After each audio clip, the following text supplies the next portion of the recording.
What is guys, Nimrod here, and welcome back to, excuse me, welcome back to another episode of the FIFA 18 career mode. And in today's episode we are playing our second Champions League game, so yes, and it is against Ajax. So the team who I thought that we could beat last time we faced was Galatasaray, and we actually lost to them 3-1. We took an early lead but then lost 3-1, and I was hoping for a better performance against Ajax, playing Pickford, Moses, Chaplin on the right. Obviously not fielding a massive, like a really strong score, because I did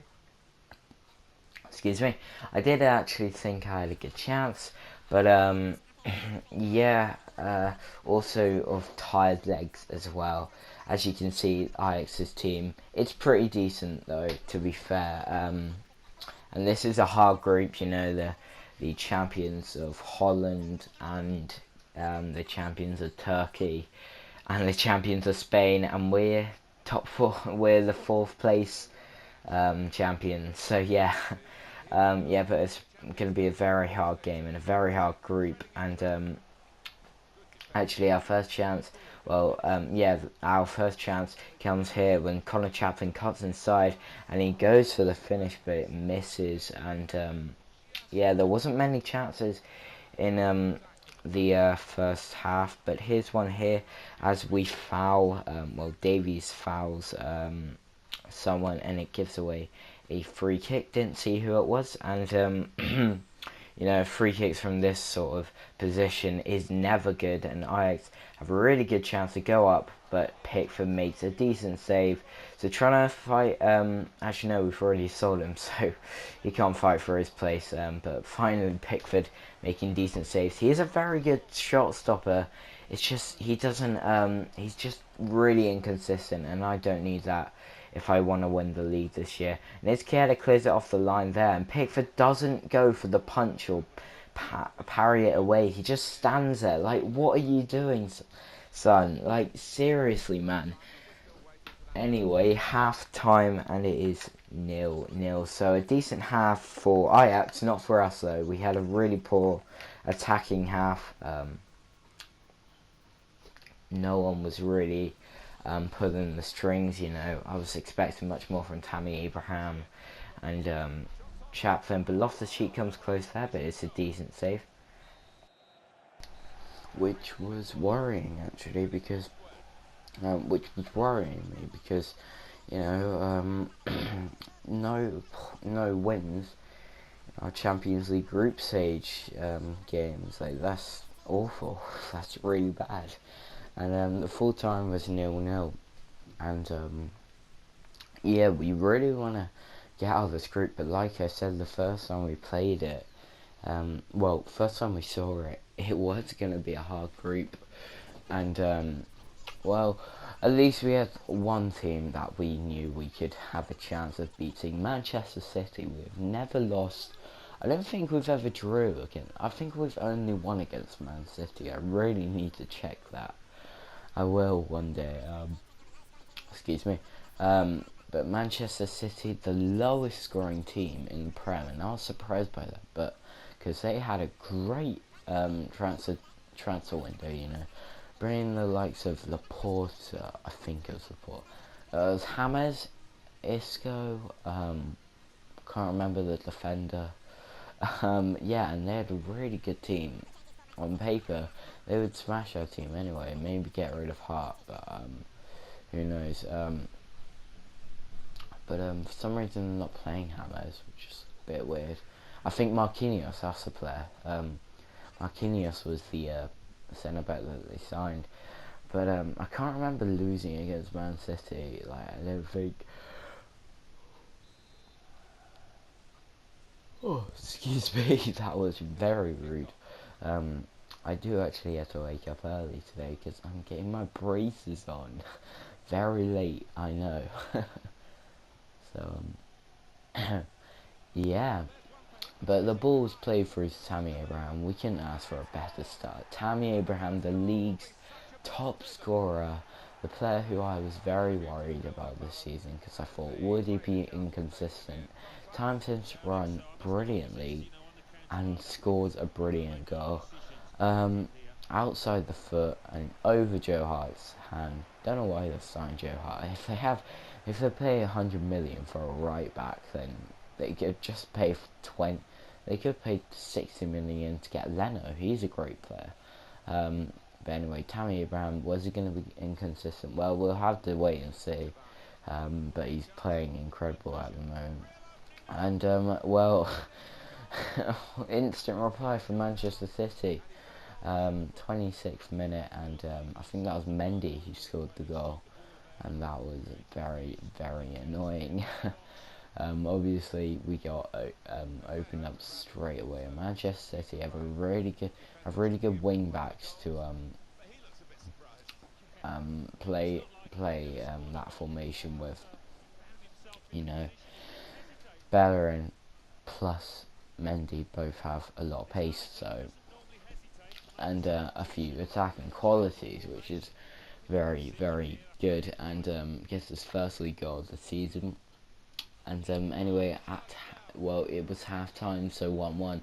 So only those two goals really happened in the first half.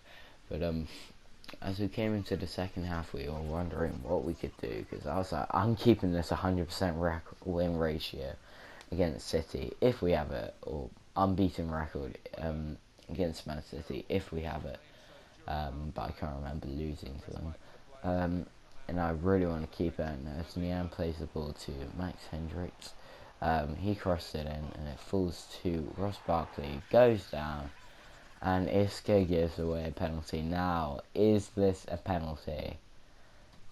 I'm not too sure. Isco just runs into him. Oh well, I'm just going to take it anyway. I'm going to keep it anyway. And Tammy Abraham, should he go the way that, a different way this time, to the left, which I normally go, no, to the right, I normally go to, but he went to the left, and well, we score. So, yeah, the worst penalty you will ever see. Let me tell you that. But every Brighton player came running around. I love it when all the Brighton players come running up.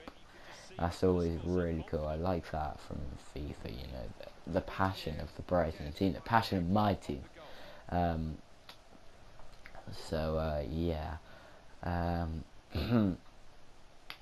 Yeah, don't know what to say. Passion of my Brighton team, and he gets his 9th league goal of the season, and off a penalty.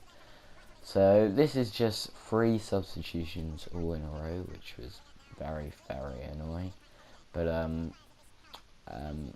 yeah, Pirlo's routine comes on, Company goes off for Sane, and they were pushing for it, Man City, but in the end, Brighton 2, Manchester City 1. And this was a brilliant result. You know why? Because Man City have a very good team, and they could be one of our big rivals, like Chelsea, a big rival for us when we face them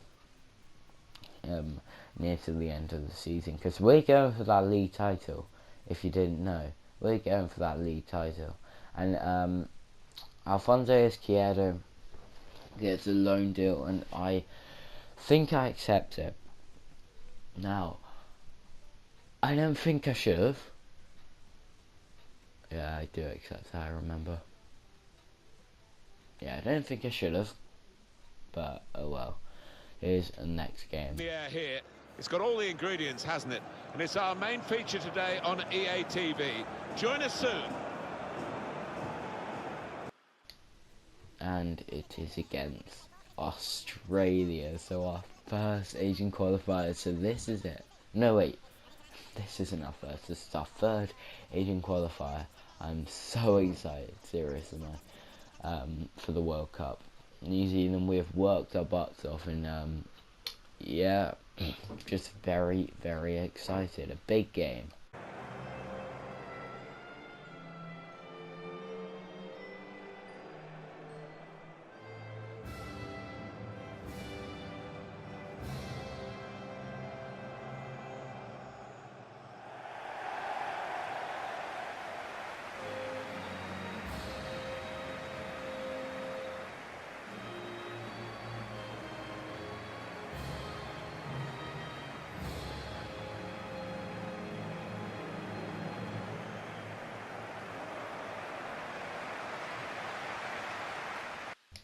and as you heard, the national anthems is also a derby, so can make this any better.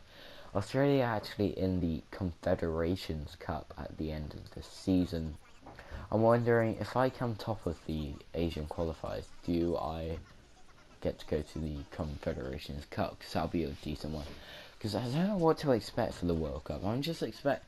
My aim is to get out of the group, but if I get a hard group, then it's gonna be pretty annoying, isn't it? So yeah, and do you like this? So basically, 3 games today, which was very, very surprising. But do you like that I'm playing 1 game of the Asian qualifiers, then sim the other? Do you like that? 'Cause I kind of like that. I dig that.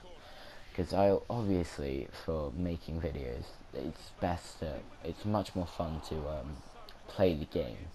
Editing takes a while, so it's much more fun unless you have a really boring game and then you just like, oh, okay, I'll just edit this.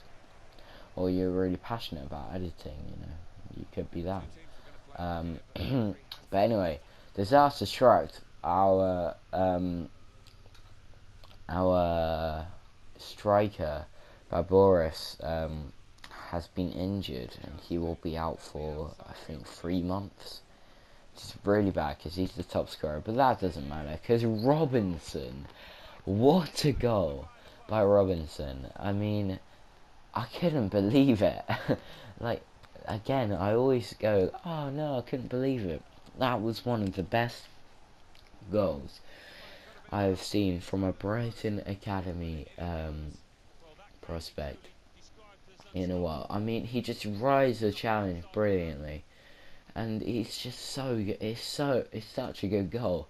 It's like that league goal, the dribbling was insane. And Robinson, I actually have a lot of faith in. He has a good potential. He has a lot of potential, I think. And seriously, the academy graduates we have in this team is unreal. Callum Jackson is probably the biggest one. Probably because I train him the most. And if I ever do leave, I'll probably bring him. If I leave Brighton, I'll probably bring him with me. Yeah, Billy Robinson, brilliant goal there. Yeah, but anyway, our first chance comes here. Peter Martin, another academy graduate, gets the ball, plays it to Wood, I think. But the ball was cleared away. Excuse me. And Australia get a chance here, and well, take your chances, New Zealand, because you're not going to get many else. And I was asking for goal line technology. Obviously, yeah, the referee let it now, but I don't know why. I really want them to do that. On the replays when they used to show goal line technology, they should have done it for this one, just to see how far it was over. Because I think Callum Jackson got a bit unlucky, I probably should have gone on a replay, that's why. But anyway, it looks like we were going to get a draw from the big derby. I don't know what it's called. Is it called like the Oceania Derby? But I don't know. Oceanic Derby? I'll look it up. But oh, I forgot to fast forward that. That's poor from me. Oh yeah, another academy graduate. Lance Collins. But here is the last chance of the game. That's crossed in Lance Collins. The disowned player, in my opinion. Misses a brilliant chance. A really good volley, to be fair. Got a lot of power. But just didn't get it in the right place. But anyway, thank you guys so much for watching. If you did enjoy, please do subscribe and leave a like. Follow my Twitter at Nimrod_742 and my Instagram at Nimrod_YT. And I will see you later. Good.